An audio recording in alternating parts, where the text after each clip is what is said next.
Hello students, today is the second part for immunoprophylaxis. Today we will learn about killed vaccines, then subunit vaccines, recombinant vaccines, passive immunization, toxoid preparations, and also we will learn about national immunization schedule. So killed vaccines. Now these killed vaccines, they are prepared by growing the organisms and then killing them using heat and or formaldehyde.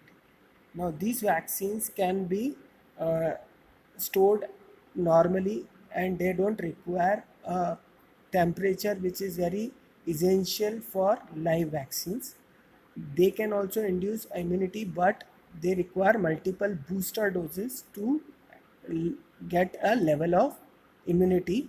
Then these are not contraindicated in immunocompromised person. They can be given to each and every person, but only contraindication is if there is a local or a systemic reaction to that particular vaccine.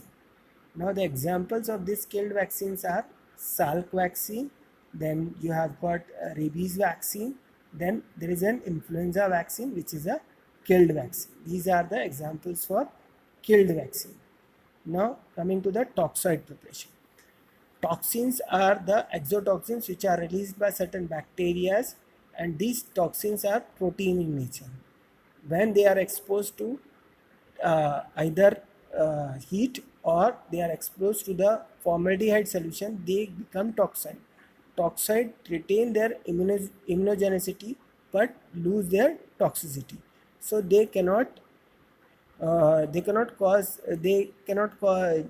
cause mechanism of toxin is gone. So when these toxoid preparations are injected, they neutralize the toxins which are secreted by that particular organisms.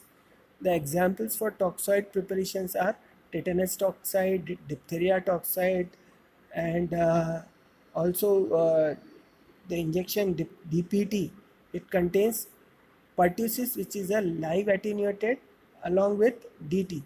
All these toxoid preparation, they require certain adjuvant. Adjuvant means what? It increases the immunogenicity of that particular agent. Now for DPT, pertussis acts as an adjuvant. Otherwise, for other we put alum for as an adjuvant, which increases as a their immunogenicity. Now coming to the subunit vaccine. Subunit vaccines are a part of that particular bacteria which are taken for using it against a particular pathogen. Like capsule of particular organisms can be used, like pneumococci and Haemophilus influenzae and meningococci. The capsule subunit vaccine are there. Similarly, VI polysaccharide vaccine in cases of typhoid, it's a subunit vaccine. So these subunit vaccines are safe and they can be given for that particular pathogen, and they induce an antibody and they kill the particular bacteria or virus. Now coming to the recombinant vaccines. Now these recombinant vaccines are prepared by inserting a gene which is secreting a protein. Like in hepatitis B surface antigen is the primary antigen against which the antibodies are produced. Now the gene for hepatitis B surface antigen can be inserted in a baker's yeast, and hepatitis B surface antigen can be produced, which can be used as a vaccine for the preparation against the hepatitis B. So hepatitis B surface antigen is used as a recombinant vaccine. Now coming to the passive immunoprophylaxis. Now passive immunization is given by administering the immunoglobulin.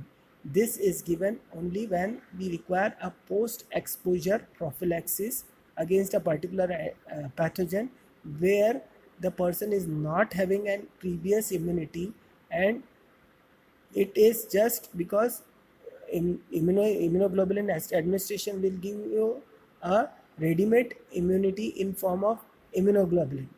So it is not a long lasting immunity, but it will prevent the disease in that particular individual.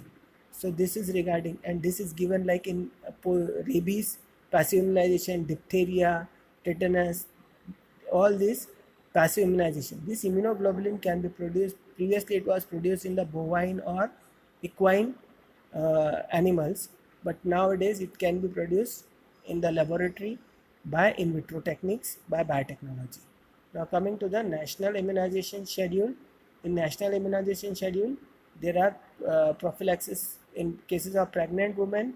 You have to give 2 doses of tetanus toxoid in a primigravida, in multigravida, or a second time gravid female. You can give you only a booster dose. Then in the first, at zero or birth, you have to give BCG and polio along with BCG and polio at 0, and at 4, 6 and 14 for 10 weeks you have to give DPT, polio, hepatitis B vaccines. At 9 months of age, there is measles and rubella or MMR vaccines, or plain measles vaccine can be given. And at 16 weeks again DPT booster is there. Then at 18 weeks again you have to give MMR vaccine, and at 5 years again DPT vaccine, and at 10 years there is a DT vaccine. So this is regarding our national immunization schedule. Thank you very much.